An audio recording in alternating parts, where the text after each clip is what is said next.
Tātad ir svētdiena, 6. jūlijas, un mēs rakstam Mārcis un Rihards. Mēs ierakstam mūsu jaunāko īso 2 minūšu vlogu, un šī ir intervija Rihardam. Sveiks, Rihard!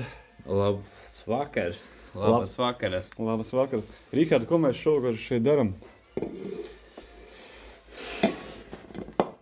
Kādā brīdī mēs nokļūstam līdz tam mirklim, kad mēs esam Rihards, un mēs izejam ārā no savas pasaules, un mēs vienkārši ceram.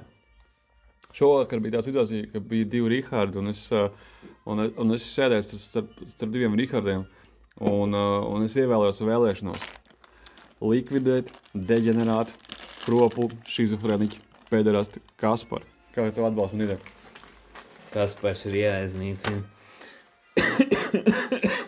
Ir jāiznīcina Kaspars, Tas noteikti. un ir jāiznīcina arī viss tas bunkurs, kurā paredzētie imbecili, nekām nedrīgie kropļi un tā veca. Ko domā par veco tiesnesi Peteni? Nebūs. Kaspars. Pievēršamies vairāk pie Kaspara, Jā. pie Imānas pedofila. Imants pedofils Kaspars. Kā mums vajadzētu studīt to Imants pedofilu Kasparu? Es nāku no Imānas. Es esmu tur dzīvojis visu dzīvi. Tas pedofils tā, normāli piesist krustā.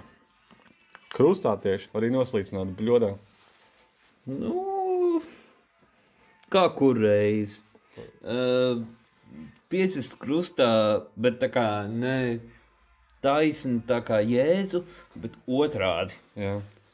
Ja mēs jau to Kasparu senu meklējam, viņš ir kropuls, kurš pieslēgumā slēdzās klāt maziem bērniem, uz viņiem masturbē, staro iekšā vīzijas. Es ietarināšu, šī nebūs 2 minūšu intervija, ja mēs jau sasniedzām 2 minūtes, mēs iekļausimies bišķi ilgākā laikā. Jā. Rihardam, tas ir ok, ka mēs vairāk nekā 2 minūtes esam? Man pilnīgi ok.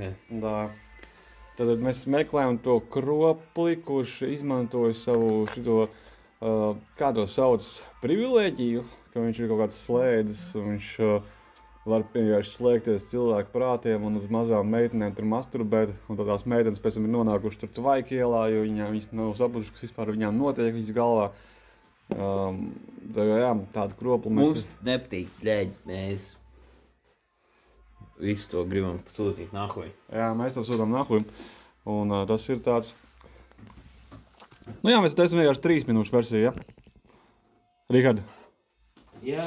Jā, ejiet vienkārši visi jūs